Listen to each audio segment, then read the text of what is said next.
Pertanyaan kedua, bila tetangga kirim makanan untuk kita, yang mana tetangga ini tahu kita tidak merayakan maulid. Kemudian tetangga ini mengatakan ini ada sedikit makanan, dimakan ya. Dan kita faham ini adalah pemberian sang tetangga karena dia sedang merayakan maulid. Namun sang tetangga tidak mengatakan kalau ini adalah makanan karena merayakan maulid. Nah, apakah makanan itu boleh dimakan? Ikhwati fillahi ra'akumullah. Terkait dengan pertanyaan kedua ini,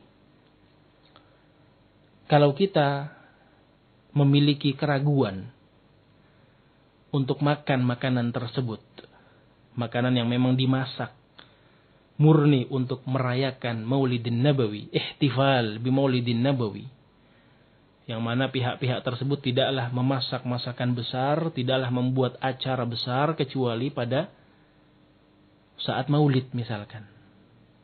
Sebelum-sebelumnya nggak pernah ngasih.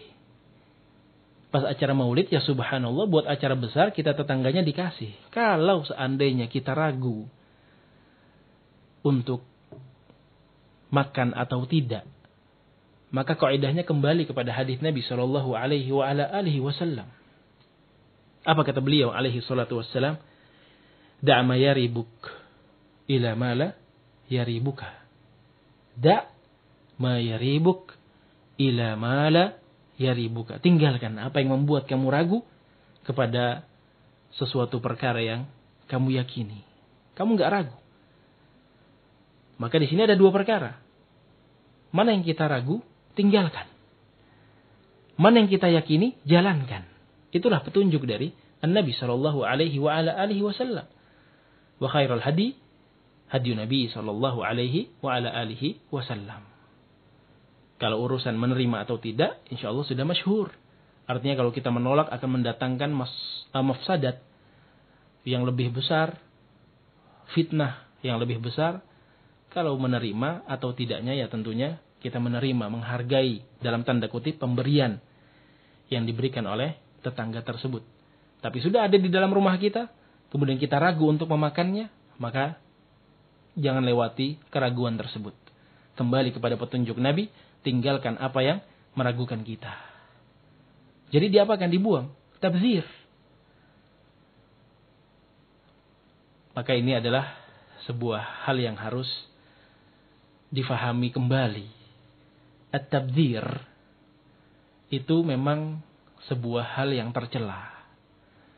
Tapi yang harus kita ketahui, ketika kita dihadapkan dengan dua mafsadat, maka kita dituntut untuk memilih salah satunya yang paling kecil pengaruh kejelekannya, dampak negatifnya. Daripada kita makan terus kita nggak tenang. Ini ada makanan yang mengalir terkait dengan perayaan Maulid Nabi yang kita yakini, kebid'ahan yang kita yakini, kesesatannya. Nggak tenang. Mungkin orang yang memiliki pikiran-pikiran yang disebut sebagai orang yang overthinking atau yang semisalnya, nggak akan bisa tidur dengan memakan makanan tersebut. Dengan memakan makanan tersebut. Jadi apa yang harus dia lakukan? Ya mungkin kalau dia buang, walaupun dalam tanda kutip tabzir, itu jauh lebih menenangkan dia. Satu mafsadat yang lebih kecil. Toh ketika kita membuang makanan tersebut tidak ada yang mengetahui kecuali kita dan keluarga kita. Kalaupun itu disebut tabzir, maka kita akan meminta permohonan taubat kepada Allah Subhanahu wa taala.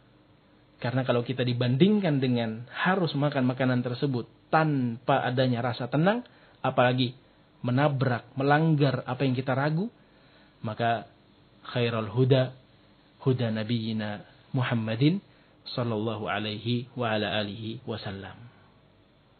Wallahu taala a'lamu bis-shawab. Semoga bisa difahami.